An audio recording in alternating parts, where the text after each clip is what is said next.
السلام عليكم ورحمة الله وبركاته. الحمد لله رب العالمين والصلاة والسلام على سيدنا محمد وعلى آله وصحبه أجمعين. وما توفيقي إلا بالله لا حول ولا قوة إلا بالله العلي العظيم. سبحانك لا علم لنا إلا ما علمتنا إنك أنت العليم الحكيم. புனிதமிக்க இந்த ஜும்மாவிற்கு நம்மை எல்லாம் பங்கெடுக்க செய்து அல்லாஹ்வும் அல்லாஹ்வுடைய தூதரும் காட்டித்தந்த அடிப்படையிலே இந்த ஜும்மா தொழுகையை அமைத்துக் கொள்வதற்காக நமக்கெல்லாம் வாய்ப்பளித்த எல்லாம் வல்ல ஏக இறைவனை போற்றி புகழ்ந்தவனாக எனது உரையை துவங்குகின்றேன். இந்த இஸ்லாமிய சன்மார்க்கம் 1400 ஆண்டு பாரம்பரிய மார்க்கம் என்று அனைவராலும் ஒப்புக்கொள்ளப்பட்ட ஒரு மார்க்கமாக திகழ்கின்றது. அப்படிப்பட்ட இந்த இஸ்லாமிய சன்மார்க்கத்திலே அல்லாஹ்வும் அல்லாஹ்வுடைய தூதரும் காட்டித்தந்த அடிப்படையை மட்டும் பின்பற்ற வேண்டிய இந்த இஸ்லாமிய சன்மார்க்கத்திலே படைத்த ரப்புல் ஆலமீன் என்ன சொன்னாலும் சரி, அல்லாஹ்வால் அங்கீகரிக்கப்பட்ட நம் உயிரினும் மேலான கண்மணி நாயகம் ஸல்லல்லாஹு அலைஹி வஸல்லம் அவர்கள் என்ன சொன்னாலும் சரி, நாங்கள் எங்களுக்கென்ற ஒரு கொள்கையை வகுத்து வைத்துக் கொண்டு அந்த கொள்கைக்குள்ளே அல்லாஹ்வுடைய வேதமாகிய மாமறை குர்ஆனையும் அல்லாஹ்வால் அங்கீகரிக்கப்பட்ட நம் உயிரினும் மேலான கண்மணி நாயகம் ஸல்லல்லாஹு அலைஹி வஸல்லம் அவர்களின் பொன்மொழிகளையும் அழைக்கக்கூடியவர்களாக இன்றைக்கும் இந்த சமுதாயத்திலே உலா வரக்கூடிய காட்சிகளை நாம் காண்கின்றோம். அந்த அடிப்படையிலே இன்றைக்கு நாம் எடுத்துக்கொண்டிருக்கக்கூடிய தலைப்பு அல்லாஹ்வுடைய பொருத்தத்தை நாடுதல். அப்ப அல்லாஹ்வுடைய பொருத்தத்தை நாடுதல் என்கின்ற இந்த விஷயத்திலே நம்மிலே பெரும்பாலானோருடைய நிலைப்பாடுகளை நாம் எடுத்து பார்த்தோம் என்று சொன்னால், இந்த உலகத்தில் வாழக்கூடிய சராசரி மனிதனுடைய பொருத்தத்தை பெற வேண்டும் என்பதற்காக எடுத்துக்கொள்ளக்கூடிய சிரமங்கள், அதற்காக எடுத்துக்கொள்ளக்கூடிய அக்கறைகள், இந்த அளவிற்காவது குறைந்தபட்சமாக நாம் நம்மை படைத்த வல்ல ரஹ்மானுக்காக, அந்த அல்லாஹ் ரப்புல் ஆலமீனுக்காக, இந்த அண்ட சராசரத்தையும் படைத்த அந்த ஒரே இறைவனாகிய அல்லாஹ் ரப்புல் ஆலமீனுக்காக நம்ம குறைஞ்சபட்சமாக சராசரியாக இந்த உலகத்திலே வாழக்கூடிய அல்லாஹ்வுடைய படைப்புகளாக இருக்கக்கூடிய இந்த படைப்புகளுக்கு நாம் முக்கியத்துவப்படுத்தி நம்ம என்னவெல்லாம் செஞ்சா ஒரு மனிதனுடைய அன்பை நேசத்தை நாம் பெற முடியுமோ, இது போன்ற அளவிற்காவது நாம் வல்ல ரஹ்மானை நாம் அவனுடைய அந்த திருப்பொருத்தத்தை நாடி அந்த திருப்பொருத்தத்தை பெறுவதற்காக நம்ம அந்த அளவிற்கு நம்ம ரிஸ்க் எடுக்கிறோமான்னு கேட்டா, மிகவும் சொற்பமானவர்களை தவிர, அல்லாஹ் நாடியவர்களை தவிர பெரும்பாலானோரின் நிலைப்பாடு என்னவென்று சொன்னால், அதில் கோட்டை விடக்கூடியவர்களாக, அதில் மைனஸாக இருக்கக்கூடிய காட்சியை தான் நம்ம சமுதாயத்தில் பார்க்கிறோம். ஒரு மனிதருடைய நேசத்திற்கு, அன்பிற்கு பாத்தியப்பட்டவராக நாம் ஆக வேண்டும், அவருக்கு விருப்பத்திற்குரியவராக நாம் ஆக வேண்டும் என்று சொன்னால், அதற்காக நாம் எடுத்துக்கொள்ளக்கூடிய சும்மா சராசரியாக ஒரு மனிதன் வாழ்ந்து கொண்டிருப்பான். ஒரு முக்கியமாக ஊரில் இருக்கக்கூடிய ஒரு செல்வந்தராகவோ அல்லது அந்த நாட்டு அந்த மக்களுக்கு மத்தியிலே புகழப்படக்கூடியவராகவோ அல்லது மரியாதைக்கு உரியவராகவோ திகழ்ந்து கொண்டிருப்பார். அப்படிப்பட்டவர் வந்துட்டார்னு சொன்னா அவனுடைய நிலைப்பாடுகள் எல்லாமே டோட்டலா சேஞ்ச் ஆகும். அவருக்கு முன்னால் அப்படியே பரிபக்குவப்படுத்தப்பட்ட பரிசுத்தமான ஒரு பரிசுத்தவானை போன்று தன்னை அவர் காட்டிக்கொள்வார் அவருடைய முன்னிலையிலே. ஆனால் வல்ல ரஹ்மான் அந்த அல்லாஹ் தஆலா நம்மை ஒவ்வொரு நொடி பொழுதிலும் அந்த ஒரு நொடிக்கு உட்பட்ட ஒரு நேரம் இருக்கின்றதே, ஒரு நொடிங்கிறது நமக்கு தெரியும், இது ஒரு நொடி. இந்த நொடிக்கு உட்பட்ட கால் நொடியோ அரை நொடியோ அது கூட அல்லாஹ்வுடைய பார்வையிலிருந்து விடுபடுவது கிடையாது என்பது நம்மிலே எத்தனையோ பேர் அறியாதவர்களாக அல்லது அதை பற்றி விளங்காதவர்களாக இருக்கக்கூடிய ஒரு சமுதாயமாக இன்னைக்கு இருக்கக்கூடிய காட்சியை பார்க்கிறோம். அப்ப அல்லாஹ் தஆலாவுடைய அந்த ஒரு நொடிக்கு உட்பட்ட நேரம் கூட அல்லாஹ்வுடைய கண்காணிப்பிலே நம்ம இருக்கிறோம். அப்ப அப்படிப்பட்ட நம்ம ஒரு சராசரி மனிதனுக்காக நம்ம இந்த அளவுக்கு ரிஸ்க் எடுக்கக்கூடிய நம்ம வல்ல ரஹ்மான் ஒரு நொடி பொழுதிற்கு உட்பட்ட அந்த மைக்ரோ மைக்ரோ மைக்ரோ மைக்ரோ செகண்டுக்கு உள்ள அந்த நொடிக்குள்ள கூட அல்லாஹ் தஆலா நம்மை பார்த்து கொண்டிருக்கின்றான் என்று சொன்னால், அல்லாஹ் பார்த்துக்கிட்டு இருக்கிறானே, ஒரு தவறு செய்ய போவோம், அந்த தவறு செய்வதற்கு முன்னால அல்லாஹ் தஆலா நம்மை கண்காணித்துக் கொண்டிருக்கின்றான். அவனுடைய பார்வைக்கு அப்பால் நம்ம இல்லை, அவனுடைய பார்வைக்கு உள்ளாகத்தான் நம்ம இருக்கிறோம். நாம் இந்த தவறை செய்கின்றோம் என்று சொன்னால் அல்லாஹ் பார்த்து கொண்டிருக்கின்றான். ஒரு அறைக்குள், ஒரு ரூமுக்குள்ள உட்கார்ந்து ரகசியமாக செய்யக்கூடிய பாவங்களாக இருந்தாலும் அப்படிப்பட்ட பாவத்தை கூட அல்லாஹ் தஆலா பார்த்துக்கிட்டு இருக்கிறாங்கிறது நம்ம விளங்கணும்னு சொன்னா, ஒருபோதும் இந்த உலகத்தில் வாழக்கூடிய எந்த ஒரு மனிதனுமே சரி, அப்ப இந்த தவறுகள் இன்றைக்கு மேலோங்கி இருக்கின்றதே, அவ்வளவு அநியாயங்களும் அட்டூழியங்களும் தலைவிரித்தாடி கொண்டிருக்கின்றன. இது போன்ற அநியாயங்கள் எல்லாம் வல்ல ரஹ்மான் என்னை கண்காணித்துக் கொண்டிருக்கின்றான், அல்லாஹ் தஆலா என்னை பார்த்து கொண்டிருக்கின்றான். நான் அல்லாஹ்விற்கு அஞ்சக்கூடிய ஒரு அடியானாக இருக்க வேண்டும் என்கின்ற நம்பிக்கை, என்கின்ற நிலைப்பாடு ஒவ்வொரு முஸ்லிமான ஆணும் பெண்ணும் சிறுவர்களும் சிறுமியர்களும் முதியோர்களும் அனைவருக்கும் இந்த சூழ்நிலைகளை நம்ம மனசுக்குள்ள ஏத்திக்கிட்டோம் சொன்னா நம்ம ஒருபோதும் நம்ம வழிகட்ட நிலைக்குள்ள போக மாட்டோம். அப்ப அல்லாஹ் தஆலாவை நம்ம என்ன செய்ய வேண்டும்? பயப்பட வேண்டிய விதத்தில் நாம் பயப்பட வேண்டும், அவனை வணங்க வேண்டிய விதத்தில் வணங்க வேண்டும் என்பதுதான் நமக்கு இஸ்லாம் சொல்லித்தரக்கூடிய நம்பிக்கையாக இருக்கின்ற. இந்த விஷயத்தில் இருந்து அடி பிறண்டு போற காரணத்தினால நம்ம என்ன செய்யறோம்? நம்ம இதிலிருந்து நம்ம சரிகிறோம். பாவமான காரியங்களை அல்லாஹ் மன்னிக்கிறேன்னு சொல்றானே, நான் ஒரு பாவம் பண்ணிட்டேன், இந்த ஜும்மாவை முடித்து விட்டு நான் ஒரு பாவமான காரியம் செய்து விட்டு வல்ல ரஹ்மான்ட்ட மனமுருகி நான் கேட்டேன்னா அல்லாஹ் மன்னிப்பான், மன்னிக்கின்றேன் என்று வாக்குறுதி அளிக்கிறான். இந்த விஷயத்தை அல்லாஹ் தஆலா ஒரு சலுகையாக நமக்கு வழங்கியிருக்காங்கிறதுக்காக நம்ம என்ன செய்யறோம்? பாவம் பண்ணிட்டு ஒரு மன்னிப்பு கேட்டுருவோம், அடுத்து ஒரு பாவம் பண்ணிட்டு மன்னிப்பு கேட்டுருவோம். இதுவா அல்லாஹ் தஆலா சொல்லக்கூடிய பாவ மன்னிப்பு என்பது?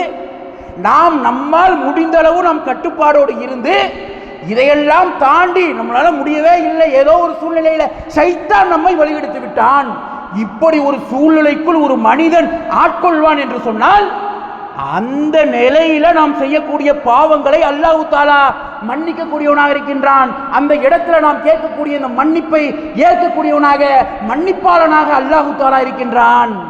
அப்ப அந்த அருட்கொடையை அல்லாஹ் தஆலா விரித்து காட்டுகின்றான், சுருக்க மாட்டான் என்று விளங்க வேண்டிய இந்த சமுதாயம் அதை மாற்றி விளங்கி வச்சிருக்கக்கூடிய, அல்லாஹ்வையே கேலிக்கு உள்ளாக்கக்கூடிய ஒரு சூழ்நிலைகளை இந்த சமுதாயத்தில் நம்ம பார்க்கிறோம். பாவம் பண்ணிட்டு அல்லாஹ்ட மன்னிப்பு கேட்டா அல்லாஹ் மன்னிப்பான். அப்ப இந்த நிலைப்பாட்டை நாம் ஆழமாக நாம் பதிய வைத்து விட்டோம் என்று சொன்னால் ஒருபோதும் நம்மிடமிருந்து பாவமான காரியங்கள் என்பது எப்போதுமே அகலாது. ஏன்?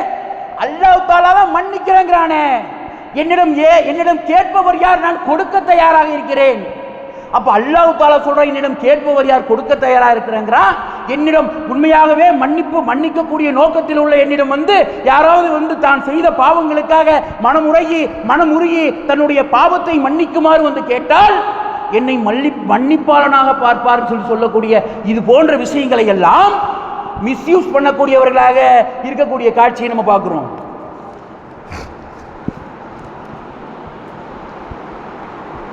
அல்லாஹ் தஆலா திருமறை குர்ஆன்ல வரில்வானும் மினல்லாஹி அக்பர், அல்லாஹ்வின் பொருத்தம் என்பது மிக பெரியது என்று அல்லாஹ் தஆலா திருமறை குர்ஆனிலே 9வது அத்தியாயம் 72வது வசனத்தில் சொல்லி காட்டுறான். அப்ப அல்லாஹ்வுடைய பொருத்தம், அந்த திருப்தி என்பது இந்த உலகத்தில் இருக்கக்கூடிய எல்லாத்தை விட மிகப்பெரியது. இந்த வசனத்தை சரியான முறையிலே நாம் விளங்கினோம் என்று சொன்னால், இந்த வசனத்தை அல்லாஹ் தஆலா எந்த அடிப்படையில் அல்லாஹ்வுடைய தூதருக்கு இறக்கினானோ அந்த விஷயத்தை, அந்த அடிப்படையை, அந்த கருவை நாம் உணர்ந்து கொண்டோம் என்று சொன்னால் நம்ம இந்த உலகத்தில் இருக்கக்கூடிய எல்லா மனிதர்களுக்கும் கொடுக்கக்கூடிய முக்கியத்துவத்தை விட அது எந்த விஷயமாக இருந்தாலும் சரி, ஒரு விஷயம் நமக்கு விருப்பமானதாக இருக்கின்றது, இந்த விஷயத்தில் அல்லாஹ்வுடைய பொருத்தத்திற்காக இந்த பாவத்தை நான் செய்ய மாட்டேன், இந்த பாவத்திலிருந்து என்னை நான் தடுத்துக் கொள்கின்றேன் என்கின்ற நிலைக்குள் நாம் வந்துவிட்டோம் என்று சொன்னால் அல்லாஹ்வுடைய பொருத்தம் மிகப்பெரியது என்று அல்லாஹ் தஆலா திருமறை குர்ஆன்ல சொல்லி காட்டுறானே, அந்த விஷயத்தை நாம் உணர்ந்தவர்களாக, அதை உண்மைப்படுத்தியவர்களாக ஆவோம் என்பதை நாம் என்ன செஞ்சு பார்க்கணும்? நாம் சிந்தித்து பார்க்க வேண்டும்.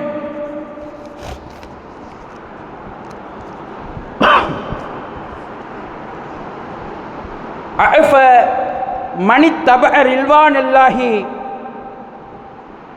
கமம் பாஅ பி ஷஹதி மினல்லாஹு வமா வாஹு ஜஹன்னம் வ பிஅஸல் மஸீர். அல்லாவின் பொருத்தத்தை பின்பற்றியவர் அல்லாவின் கோபத்திற்கு ஆளானவனை போல் ஆவாரா?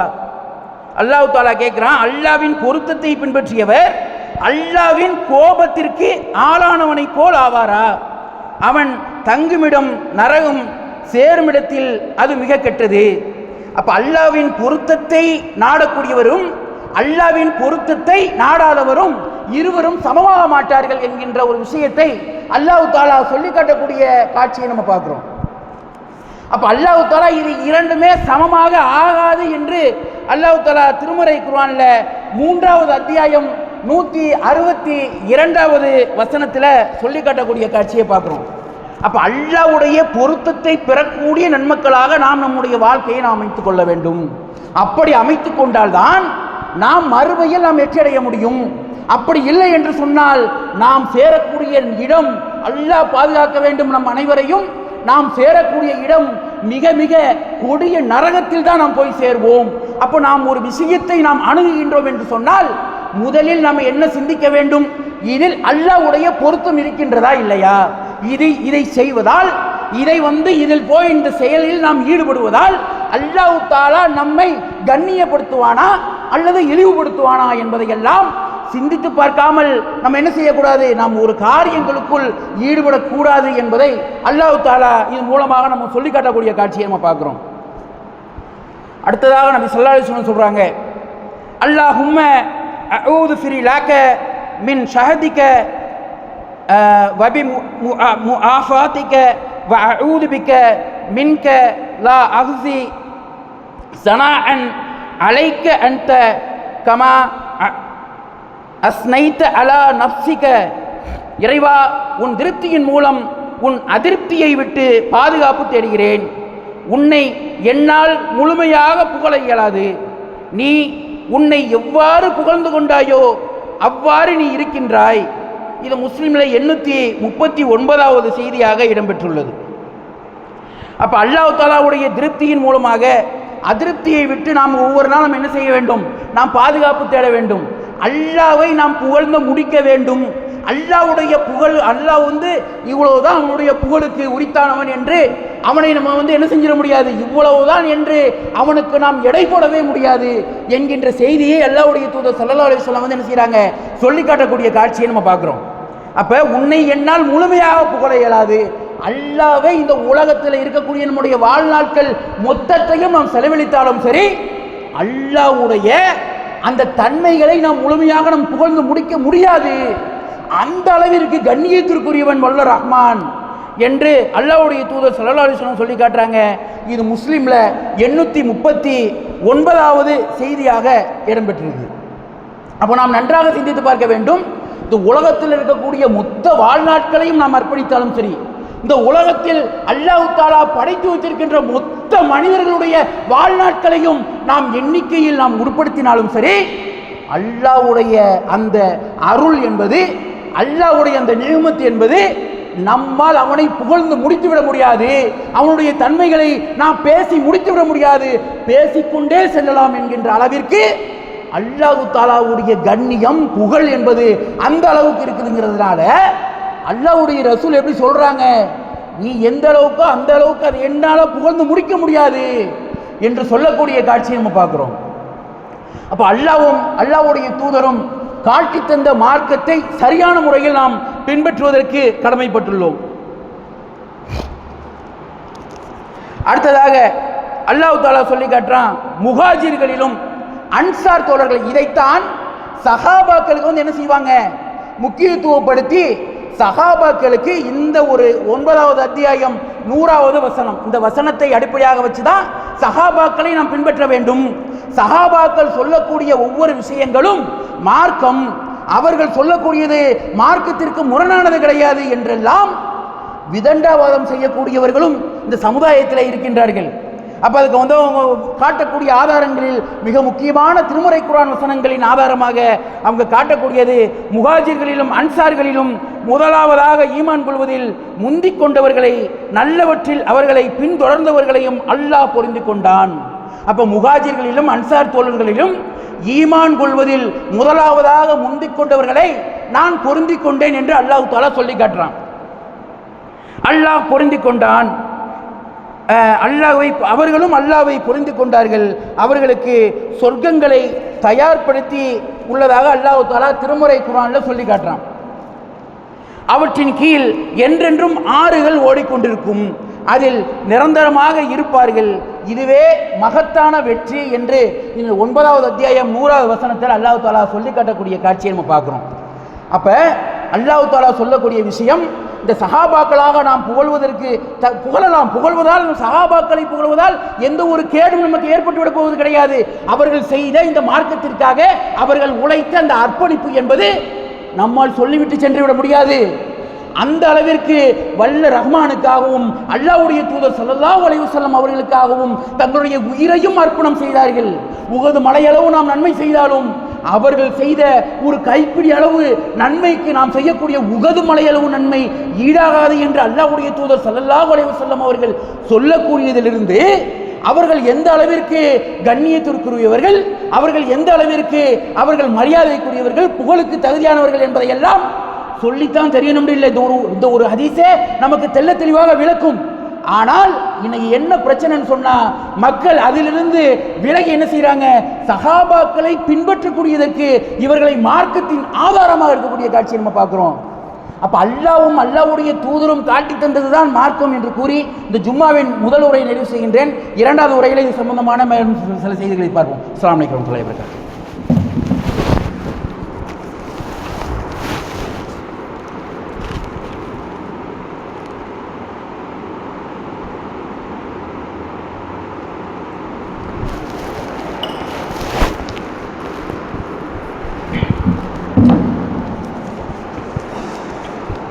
அஸ்ஸலாமு அலைக்கும் வரஹ்மத்துல்லாஹி வபரகாத்துஹு. அன்பார்ந்த சகோதரர்களே, கடந்த முதல் உரையிலே அல்லாஹ்வுடைய பொருத்தம் சார்ந்த சில செய்திகளை நாம் பார்த்தோம். அந்த அடிப்படையிலே அல்லாஹ் தஆலா தன்னுடைய பொருத்தத்தை ஒரு குறிப்பிட்ட சிலருக்கு கொடுப்பதாக வாக்குறுதி அளிக்கின்றான். அது யாருன்னு சொல்லி பார்த்தா, சஹாபாக்களை முன்னிறுத்தி திருமறை குர்ஆனிலே அல்லாஹ் தஆலா வசனத்தை இறக்குறான். இப்போ முஹாஜிர்களிலும் அன்சார் தோழர்களையும் ஈமான் கொள்வதில் முதலாவதாக முந்திக் கொண்டவர்களை நான் பொருந்திக் கொண்டேன், அவர்களை நீங்களும் பொருந்திக் கொள்ளுங்கள் என்கின்ற அடிப்படையில் என்கின்ற கருத்தில் அமைந்த வசனத்தை அல்லாஹ் தஆலா நமக்கெல்லாம் இந்த திருமறை குர்ஆனிலே இறக்கி அதன் மூலம் நாம் படிப்பினை பெறுவதற்காக அந்த செய்தியை நமக்கெல்லாம் தந்திருக்கின்றான். அல்ஹம்துலில்லாஹ். அப்ப இந்த வசனத்தை சரியான முறையில் விளங்காத ஒரு சமுதாயமாக அல்லாஹ் தஆலா ஒரு வசனத்தை என்ன நோக்கத்தில் இறக்கியிருக்கின்றான், அந்த நோக்கத்தை நாம் நிறைவுபடுத்தி இருக்கின்றோமா? நமக்கு ஒரு வசனம் நம்முடைய கொள்கை கோட்பாடுகளுக்கு நம்முடைய முன்னோர்கள் ஒரு விஷயத்தை எடுத்தாங்கிறதுக்காக அதற்காக ஒரு வசனம் இதற்கு ஏதுவாக ஓரளவுக்கு ஒத்து போகுதுங்கிறதுனால அதை வளைச்சு ஒடிப்பது இஸ்லாமிய நடைமுறையா?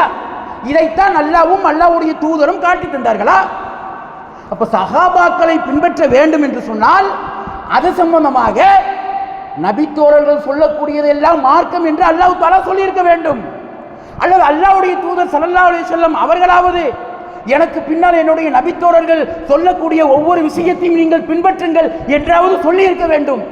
அப்படி சொல்லியிருக்காங்களான்னு பார்த்தா ஒரு விஷயம் கூட கிடையாது. அல்லாஹ்வும் சொல்லவில்லை, அல்லாஹ்வுடைய தூதரும் சொல்லவில்லை.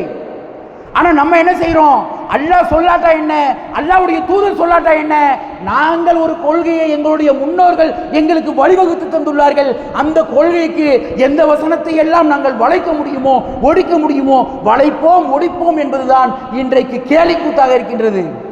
அப்ப அல்லாஹ் தஆலா ஈமான் கொள்ளக்கூடியதில் ஒவ்வொருவரும் ஆர்வம் காட்ட வேண்டும் என்கின்ற விஷயத்தையும் மையப்படுத்தி அன்றைக்கு ஆர்வம் காட்டினார்களே அவர்களையும் புகழ்ந்து அல்லாஹ் தஆலா அந்த திருமறை குர்ஆன் வசனத்தை இறக்கினால் அதை வச்சு தவறான ஒரு அர்த்தம் கொடுக்கக்கூடிய ஒரு சமுதாயமாக இன்னைக்கு இருக்கிறாங்கன்னு சொன்னா இது அல்லாஹ்வின் மீது வைக்க வேண்டிய அச்சத்தை பயத்தை சரியான முறையிலே அல்லாஹ்வை அணுக வேண்டிய விதத்திலே நாம் அணுகவில்லை, நம்மிட அறிவிலே குறைபாடு இருக்கின்றது என்பதுதான் அர்த்தம். நம்முடைய அறிவு தெளிவாக இருக்கும் என்று சொன்னால் அல்லாஹ் தஆலா சரியான முறையிலே இந்த வசனத்தை அணுகி இருக்கின்றான், அணுக சொல்றான். அப்ப அந்த வசனத்தை அணுக வேண்டிய முறையில் அணுகாத காரணத்தினால் இன்னைக்கு நம்ம என்ன செய்யறோம், இன்றைக்கு தவறான ஒரு கொள்கை கோட்பாடுகளை இன்றைக்கு அப்பாவி இளைஞர்களையும் முதியவர்களையும் வழிகெடுக்கக்கூடியவர்களாக இன்னைக்கு இருக்கக்கூடிய காட்சியை பார்க்கிறோம். அப்ப முஹாஜிர்களையும் அன்சார் தோழர்களையும் ஈமான் கொள்வதில் முதலாவதாக முந்திக் கொண்டவர்களை நான் பொருந்திக் கொண்டேன், அவர்களை நீங்களும் புரிந்து கொள்ளுங்கள். எதுல பொருந்திக்கிறீங்க? ஈமான் கொள்வதில் புரிந்து கொள்ளுங்கள். அப்ப ஈமான் கொள்ளக்கூடிய விஷயத்தில், அல்லாஹ்வை வணங்க வேண்டிய விஷயத்தில், அல்லாஹ்வை நம்பிக்கை கொள்ள வேண்டிய விஷயத்தில் நம்ம என்ன செய்யணும்? பொருந்திக் கொள்ள வேண்டும். யாரை புரிந்து கொள்ள வேண்டும்? சஹாபாக்களை புரிந்து கொள்ள வேண்டும். அதை விட்டுட்டு அவர்கள் சொல்வதெல்லாம் மார்க்கம் என்கின்ற ஒரு நச்சு கருத்தை இன்றைக்கு இஸ்லாத்திற்குள் கொண்டு வந்து புகுத்துவார்கள் என்று சொன்னால், இதை விட கேடுகட்ட ஒரு கொள்கை என்பது எதுவாக இருக்கும்? அல்லாஹ்வுடைய மார்க்கத்தில் அல்லாஹ் தஆலா ஒரு கண்ணோட்டத்தில் சொல்லி இருக்கும் போது அதற்கு மாற்று கண்ணோட்டத்திலே ஒரு வசனத்தை அணுகுவார்கள் என்று சொன்னால், இதை விட கேடுகட்ட ஒரு நிலை எதுவாக இருக்கும்? நொடி பொழுதிலே நமக்கு மரணம் ஏற்பட்டு விடுமே. அப்ப மறுமை நாளிலே அல்லாஹ் தஆலா நம்மிடம் கேட்கக்கூடிய அந்த கேள்வி கணைகளுக்கு நம்ம எப்படி பதில் சொல்வோம்? அப்ப அல்லாஹ் தஆலா அணுக சொன்ன விதத்திலே நாம் புரிந்து கொள்ள வேண்டும். நாம புதிய அர்த்தம் கொடுத்து அதை புதிய விதண்டாவாதம் செய்யக்கூடிய கேடுகட்ட வழிகட்டவர்களாக நாம் ஆகிவிடக்கூடாது என்று கூறி இந்த ஜும்மாவின் 2வது உரையை நிறைவு செய்கின்றேன். வாஹித் தவான் அல்ஹம்துலில்லாஹி ரப்பில் ஆலமீன். அஸ்ஸலாமு அலைக்கும் வரஹ்மத்துல்லாஹி வபரகாத்துஹு.